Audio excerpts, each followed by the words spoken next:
जय हिंद। स्वागत है आपका। इस वीडियो में लाया हूं मैं एक बार फिर से साइंस के टॉप 10 मोस्ट इंपॉर्टेंट क्वेश्चन जो आपके एग्जाम के लिहाज से बहुत ही ज़्यादा जरूरी है।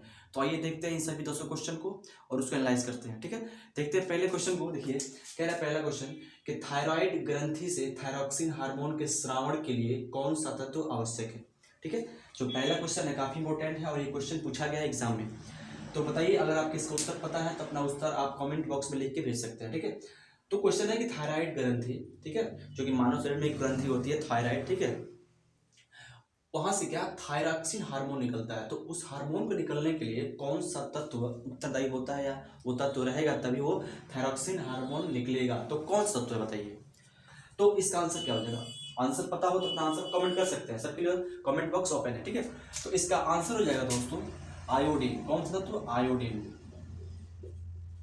ठीक है, जो आयोडीन होता है ये आयोडीन तत्व क्या थायराइड ग्रंथि से थायरॉक्सिन हार्मोन के स्राव के लिए काफी आवश्यक है। अगर ये आयोडीन तत्व ना मिले, अगर हम भोजन में या फिर जो हम नमक लेते हैं उसमें आयोडीन ना हो तो क्या हो, ये थायराइड ग्रंथि से थायरॉक्सिन हार्मोन स्रावित नहीं होगा। ठीक है, और हम मधुमेह के अधिक शिकार होंगे। ठीक है, बात समझ रहे हैं ना। चलिए आगे देखते हैं। मछली का श्वसनांग क्या होता है। मछली का श्वसनांग क्या होता है, यानी मछली जो श्वसन करती है वो किस अंग से करती है। ठीक ना, उसमें उसकी बॉडी में कैसे कौन सा पार्ट होता है, कौन सा ऐसा ऑर्गन होता है, तो उसका नाम क्या बताइए। तो ये सबको पता होता है, जनरल क्वेश्चन है, ये क्वेश्चन पूछा गया है। तो आंसर क्या हो जाएगा? गिल्स। क्या हो जाएगा? गिल्स, यानी फेफड़ा। क्या हुआ? फेफड़ा। ठीक है, मछली में होता है। आगे देखिए कह रहा है अगला क्वेश्चन वृक्क, जिसको कहता है किडनी। ठीक है, वृक्क जो लिखा है और किताबों में अक्सर बच्चों को समझ में नहीं आता कि वृक्क क्या होता है अक्सर। ठीक है, तो उसको समझिए किडनी कहते हैं उसको। ठीक है, गुर्दा। तो ये जो वृक्क होता है इसकी रचनात्मक और क्रियात्मक इकाई क्या होती है। यानी वृक्क जैसे मान लीजिए हमारी जो पूरी बॉडी है, बॉडी का इकाई क्या है, यानी जो इसकी रचनात्मक इकाई क्या होता है, तो सेल होता है, कोशिका होती है ना हमारी बॉडी की। वैसे ही जो वृक्क होता है, किडनी होता है, उसकी क्रियात्मक और रचनात्मक इकाई क्या होती है बताना है आपको। आपको उत्तर पता है तो अपना उत्तर आप कमेंट बॉक्स में लेके भेज सकते हैं। ठीक है, तो इसका आंसर क्या हो जाएगा बताइए। तो इसका आंसर होता है इसका नेफ्रॉन। क्या होता है? नेफ्रॉन। ठीक है, यूं कहिए कि जो वृक्क होता है वो नेफ्रॉन से ही बना होता है। क्या होता है? नेफ्रॉन से बना होता है। ठीक है, दो वृक्क होते हैं, यानी वृक्क होता है एक जोड़ा। ठीक है, तो एक वृक्क में ना कम से कम 10 लाख होते हैं नेफ्रॉन्स। क्या होते हैं? कम से कम 10 लाख नेफ्रॉन्स होते हैं। इनको कहा जाता है वृक्काणु भी कहते हैं। क्या कहते हैं? वृक्काणु। वृक्काणु, समझ रहे? तो एक किडनी में या फिर एक वृक्क में कितने होते हैं? कम से कम 10 लाख नेफ्रॉन्स होते हैं। ठीक है, तो आंसर हमारा क्या हो जाएगा? तो नेफ्रॉन्स। ठीक है, इस क्वेश्चन का चलते हैं क्वेश्चन नंबर 4 पे। कह रहा है कि धोने का सोडा का आणविक सूत्र क्या होता है। क्या होता है? जो धोवन सोडा होता है उसका आणविक सूत्र क्या होता है बताइए। ठीक है, तो इसका आंसर हो जाएगा क्या पता है? ठीक है, ये होता है Na2CO3 इंटू 10H2। ये क्या है? ये धोवन सोडा का आणविक सूत्र होता है, यानी सोडियम कार्बोनेट के साथ क्या होता है? जल के 10 अणु भी जुड़े होते हैं। ठीक है, तो इसको ऐसे कह सकते हैं कि सोडियम कार्बोनेट डेकाहाइड्रेट। ठीक है, इस तरीके से चलते हैं क्वेश्चन नंबर हम 5 पे। देखिए यहाँ पे सोडियम कार्बोनेट है, ये धोवन सोडा है। एक और होता है क्या बोलते हैं उसको, कहते हैं बेकिंग सोडा, कहते हैं उसको खाने वाला सोडा। तो वो क्या होता है? सोडियम बाइकार्बोनेट होता है, उसको हम कह रहे हैं हम लिख रहे हैं यहाँ पे बेकिंग सोडा या फिर खाने वाला सोडा। वो क्या होता है? तो NaHCO3 होता है। ठीक है, तो ये बेकिंग सोडा, ये भी आपको याद रखना पड़ेगा। लगभग केमिस्ट्री में जितने फॉर्मूले होते हैं क्लास 10 के वो सब इंपॉर्टेंट होते हैं हर एक एग्जाम के लिए, चाहे वो एग्जाम कॉम्पिटेटिव के हो चाहे बोर्ड्स के हो। ठीक है, जितने फॉर्मूले हैं केमिस्ट्री के सभी इंपॉर्टेंट है। आइए देखते क्वेश्चन नंबर हम 5 के कि जिंक तथा सल्फ्यूरिक अम्ल। जिंक क्या है भाई? हम जब क्वेश्चन पढ़ रहे हैं तो क्वेश्चन अगर आप भी पढ़ रहे हो तो क्वेश्चन के हर एक शब्द को एनालाइज कीजिए, वो शब्द क्या कह रहा है, वो क्या है उसका मतलब। तो जिंक क्या है भाई? जिंक एक तत्व है। दूसरी बात क्या है? एक धातु है, मेटल है। तो जिंक इसको जस्ता कहा जाता है ना। तो जिंक धातु है। तथा सल्फ्यूरिक अम्ल ये क्या है? एक अम्ल है। क्या है? अम्ल है। तो यहाँ पे धातु आ गया, यहाँ पे अम्ल आ गया। इतना बस समझ रहे हैं। अब दोनों में रिएक्शन हो रहा है। जिंक तथा सल्फ्यूरिक अम्ल की क्रिया से कौन सी गैस मुक्त होगी? ठीक है, मैं देख लेते हैं। यहाँ मान लीजिए क्या है, यहाँ पे जिंक है, जड़न है, ये सॉलिड है, तत्व है, धातु है। ठीक है, और यहाँ पे क्या है? सल्फ्यूरिक अम्ल है। तो H2SO4 हो गया, H2SO4 हो गया। ये क्या है? ये एक्वस है, यानी ये अम्ल है। ठीक है, तो अब दोनों में रिएक्शन हो रहा है भाई। कोई धातु होता है वो अम्ल से रिएक्शन करता है तो क्या करेगा, उसमें जो तत्व होगा ना, उसमें जो तत्व होगा, देख रहे हैं ये वाला, ये हाइड्रोजन, ठीक है, इसको क्या करेगा, विस्थापित कर देगा ना, विस्थापित करेगा ना। क्यों, ये जिंक है ना, ये जस्ता है, वो इस हाइड्रोजन से ज़्यादा क्रियाशील है, ज़्यादा अभिक्रियाशील है, ठीक है, इसलिए क्या करेगा, इस हाइड्रोजन को यहाँ से विस्थापित कर देगा। जो इसका उत्पाद बनेगा वो क्या बनेगा, वो बनेगा ZnSO4 प्लस H2, ठीक है, ये गैस बन के निकल जाएगा, ठीक है, बात समझ रहे हैं। तो यहाँ पे जो रिएक्शन हो रहा है जिंक तथा सल्फ्यूरिक अम्ल में, तो इसमें क्या हो रहा है कि सल्फ्यूरिक अम्ल से जो हाइड्रोजन है उसका विस्थापन किसके द्वारा हो रहा है, तो जिंक द्वारा हो रहा है, क्योंकि जिंक क्या है, हाइड्रोजन से अधिक अभिक्रियाशील है, ठीक है, दोनों में रिएक्शन होगा तो क्या बनेगा, जिंक सल्फेट तथा हाइड्रोजन गैस ये मुक्त होगा, यहाँ से निकलेगा, ठीक है। तो क्या कहेंगे हम यहाँ पे, कहेंगे hydrogen gas, hydrogen gas, hydrogen gas को दिखाते हैं H2 का फॉर्म में, वो हाइड्रोजन गैस H2 के फॉर्म में पाया जाता है, ठीक है, H2 ये बाहर निकल जाएगा, ठीक है, इतना समझ के बात को।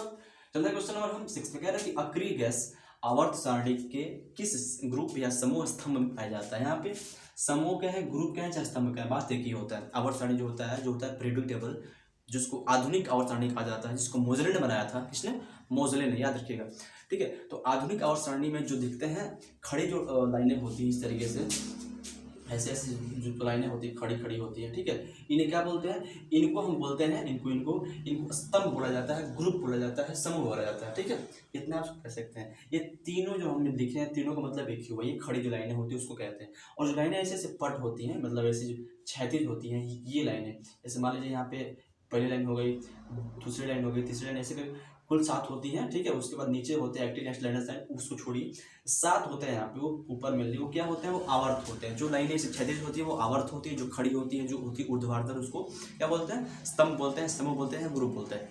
इतना बात समझ गया। चलिए, तो हमको आपको बताना है क्या कि ये अक्रिय गैस होते हैं, अक्रिय, ठीक है, जो होते हैं इनएक्टिव गैस, ठीक है, जो रिएक्ट नहीं करते किसी से, वो क्या होते हैं, अक्रिय होते हैं, ठीक है। जैसे कौन कौन, हीलियम, नियॉन, आर्गन, क्रिप्टॉन, ये सब क्या होते हैं, अक्रिय तत्व होते हैं। तो ये आवर्त सारणी में किस ग्रुप में पाए जाते हैं, अगर आपको पता हो कि ग्रुप में ही पाए जाते हैं तो बताइए किस ग्रुप में पाए जाते हैं। अगर आपको भी नहीं पता ग्रुप में पाए जाते हैं कि आवर्त में पाए जाते हैं तो आपके लिए मुश्किल है। तो लेकिन आपको पता होना चाहिए कि वो पाए जाते हैं ग्रुप में, लेकिन किस ग्रुप में पाए जाते हैं आपको बताना है आंसर में, ठीक है। तो आंसर और क्या हो जाएगा, 18, यानी 18वां जो ग्रुप होता है। कुल कितने होते हैं ग्रुप आवर्त सारणी में, तो कुल 18 ग्रुप होते हैं, ठीक है। तो सबसे जो लास्ट वाला होता है 18वां, उसी में पाए जाते हैं कौन, अक्रिय तत्व या फिर निष्क्रिय तत्व, ठीक है। जैसे हीलियम, नियॉन, आर्गन, क्रिप्टॉन, ये सब, जेनॉन, रेडॉन, ये सब किस में होते हैं, 18वां ग्रुप में होते हैं। बात समझ गए। सबसे अंतिम वाले में चलते हैं। क्वेश्चन नंबर हम 7 पे कह रहा है कि एंड्रोजन क्या है। एंड्रोजन दोस्तों, जो एंड्रोजन होता है वो नरलिंग हार्मोन होता है। क्या होता है, 2 हार्मोन होते हैं, एक एंड्रोजन, एक एस्ट्रोजन, ठीक है। तो एस्ट्रोजन जो होता है वो मादा लिंग हार्मोन है, और एंड्रोजन क्या है, वो नरलिंग हार्मोन है। तो यहाँ कैसे क्या हो जाएगा, नरलिंग हार्मोन, नरलिंग हार्मोन, ठीक है। चलते क्वेश्चन नंबर 8 पे। कह रहा है कि विद्युत जनित्र, इसको बोलते हैं विद्युत जनरेटर, ठीक है। इसको एक और नाम है डायनेमो। इसका कार्य क्या है बताना है कि जो डायनेमो होता है इसका कार्य क्या होता है, ठीक है। तो जो डायनेमो होता है ना, वो क्या करता है, वो यांत्रिक ऊर्जा को ना विद्युत ऊर्जा में बदलता है। बात समझ रहे हैं। जैसे मान लीजिए यहाँ पे, जैसे हम बना दे रहे हैं यहाँ पे, जैसे मान लीजिए यहाँ पे लगा है ऐसे मोटर, ठीक है। इसमें ऐसे पंखे लगे होते हैं ऐसे, ठीक है, ऐसे पंखे लगे हैं, ठीक है। इसको हम घुमा दे रहे हैं अपने हाथों से, हम यांत्रिक रूप से इसको घुमा रहे हैं ना, तो ये घूमेगा, तो ये धुरी भी घूमेगी, धुरी घूमेगी। इस धुरी में क्या लगा है, अंदर लगा है आर्मेचर, ठीक है। तो ये भी ऐसे ऐसे घूमेगा ना। जब ये घूमेगा तो यहाँ से 2 वायर निकले हुए हैं, ठीक है। अगर डीसी माने तो यहाँ से 2 वायर निकले हुए हैं, ठीक है। तो ये क्या करेंगे, प्लस माइनस, तो यहाँ से अगर हम लगा दें यहाँ पे एक बल्ब, ठीक है, यहाँ से एक बल्ब लगा दे ऐसे, तो ये बल्ब क्या होगा, ये बल्ब लगेगा जलने। बात समझ रहे हैं। और इसको हम घुमा रहे हैं यांत्रिक रूप से इस पंखे को, और इसमें लगा है धुरी में लगा हुआ आर्मेचर घूमेगा तो क्या होगा, ये विद्युत जनरेट करेगा, ये विद्युत पैदा करेगा, और जिससे क्या होगा, ये बल्ब लगेगा जलने। बात समझ रहे हैं। तो क्या करता है ये जनित्र या डायनेमो, ये विद्युत ऊर्जा को, सॉरी यांत्रिक ऊर्जा, यहाँ पे क्या लग रहा है, यहाँ पे यांत्रिक ऊर्जा है, यहाँ पे यांत्रिक ऊर्जा है, यहाँ पे यांत्रिक ऊर्जा को किसमें, ये विद्युत ऊर्जा में, किसमें, विद्युत ऊर्जा में, विद्युत यहाँ पे आ रहा है ना, यहाँ पे इलेक्ट्रिक जो एनर्जी यहाँ पे आ रही थी तो लाइट जल रहा है, यहाँ पे विद्युत आ रही थी तो लाइट जल रहा है, तो यहाँ पे क्या होगा, विद्युत ऊर्जा में। सर ठीक है, इतना समझ गया ना। जो बड़े बड़े लगे होते हैं अब जाएंगे साउथ में जाएंगे, ठीक है, तो तटों पर ना, भारत के तटों पर लगे होते हैं बड़े बड़े क्या, पवन चक्की लगे होते हैं, जिससे क्या होता है कि उन जो पवन आती हैं समुद्रों से काफ़ी तेज गति से, उन पवन उन हवाओं की जो तेज गति है उनका यूज करके ना उन पवन चक्की घुमाया जब घूमता है, और जिससे क्या होता है उससे इलेक्ट्रिक जनरेट होता है, ठीक है, और उसको स्टोर करके और उसको डिस्ट्रीब्यूट किया जाता है अलग अलग क्षेत्रों में जहाँ से उनको बिजली की आपूर्ति होती है। ये तब समझ गया ना इस तरीके से, ठीक है। चलते हैं क्वेश्चन नंबर हम इसमें 9 पे, कह रहा है कि मानव शरीर का एक अवशेषी अंग का नाम बताए। भाई मानव शरीर में एक अवशेषी अंग का नाम बताइए। आपने देखा होगा, अगर आप पढ़े होंगे आहार नाल, ठीक है, तो मुख से लेकर कहाँ तक, गुदा तक, जो गुदा द्वार है वहाँ तक आपने देखा है कि छोटी आंत बड़ी आंत में एक पार्ट होता है क्या, जिसका नाम है अपेंडिक्स। क्या नाम है, अपेंडिक्स। तो उसका यहाँ क्या बताएंगे, वो अवशेषी होता है, अपेंडिक्स, ठीक है। ये क्या अवशेषी क्यों बोलते हैं, इसका कोई काम नहीं होता, अवशेष होता है, ठीक है, मतलब सारे बॉडी में हर एक अंग का, हर एक ऑर्गन का, हर एक पार्ट का काम है, लेकिन उसका काम नहीं होता है, ठीक है। उसका काम था जब हम पहले खास चबा रहे होते थे, ठीक है। बात समझ रहे हैं ना। तो ये हमारा क्या हो जाएगा, अवशेषी अंग हो जाएगा, ठीक ना, अवशेषी अंग। बात समझ रहे हैं, ये वाला कहाँ होता है, तो बड़ी आंत में होता है, बड़ी आंत का पार्ट है ये अवशेषी अपेंडिक्स। चलते क्वेश्चन नंबर 10 पे, कह रहा है कौन सा गैस चूने के पानी को दूधिया कर देता है, ठीक है। तो चूने के पानी को कौन सा गैस दूधिया करता है बताइए, ठीक है। तो आपको पहले बताना चाहिए कि चूने का पानी का सूत्र क्या होता है, ठीक है। पहले बताना चाहिए कि चूने का सूत्र क्या होता है, ठीक है। जो चूना होता है बिना बुझा हुआ, उसका सूत्र क्या होता है, तो कैल्शियम ऑक्साइड होता है, CaO होता है, ठीक है। जब उसको डालते हैं पानी में तो क्या बन जाता है, चूने का पानी बन गया, तो वो बन गया कैल्शियम हाइड्रोक्साइड, या उसको ऐसे बोलेंगे बुझा हुआ चूना, ठीक है। अब उस बुझे हुए चूने को जब पुताई करते हैं दीवारों पे, तो उसके कुछ देर के बाद देखते हैं कि वो दीवार लगा वाइट चमकने। क्यों, ऐसा क्यों हुआ, क्योंकि उस पुताई किया गया, जो वहाँ पुताई किया गया दीवार पे, उसमें क्या हुआ, आसपास के इन्वायरमेंट से जो कार्बन डाइऑक्साइड आके उसमें रिएक्ट किया, ठीक है, उस कैल्शियम हाइड्रोक्साइड से आके उसमें रिएक्ट किया, ठीक है। तभी क्या हुआ, वहाँ बन गया कैल्शियम कार्बोनेट, और वो कैसा होता है, तो वाइट होता है भाई, चमकता है। तो इस तरीके से अब बात समझ रहे हैं ना। तो ऐसे होगा, इससे मान लीजिए यहाँ कह रहा है कौन सा गैस, चूने के पानी को, तो चूने के पानी मतलब CaOH ट्वाइस, ठीक है, यानी कैल्शियम हाइड्रोक्साइड। इसको दूधिया करता है तो कौन करता है, तो यहाँ पे आके जब CO2 गैस, कार्बन डाइऑक्साइड यहाँ पे मिल जाता है, तो क्या होता है यहाँ पे CaCO3 प्लस H2O, तो ये कैल्शियम कार्बोनेट बन जाता है। यही क्या होता है, ये बन जाता है, मतलब वाइट बन जाता है। भाई दूध कैसा होता है, वाइट होता है ना। तो चूने के पानी को दूधिया कौन करता है, तो ये CO2 आके जब इसमें रिएक्ट करता है, ये गैस आके जब इसमें मिलता है चूने के पानी में, इस वाले में, ठीक है, तो क्या बन जाता है CaCO3, यानी हम कहेंगे कि वो दूधिया कर देता है जब उसमें CO2 मिलता है गैस आके, ठीक है। जब चूने के पानी में आके मिलता है CO2 गैस, तो क्या बन जाता है, वो पानी जो होता है वो दूधिया हो जाता है, एकदम वाइट हो जाता है। बात समझ के आप क्या करेंगे, हम CO2 गैस। कोई डाउट, इतना क्वेश्चन आपके एग्जाम के लिए काफ़ी ज़रूरी है, इसको ज़रूर आप एनालाइज कीजिएगा, इसको ज़रूर एक दो बार देखिएगा वीडियो को, तो आपको हर एक चीज़ ऐसे समझ में आ जाएगा।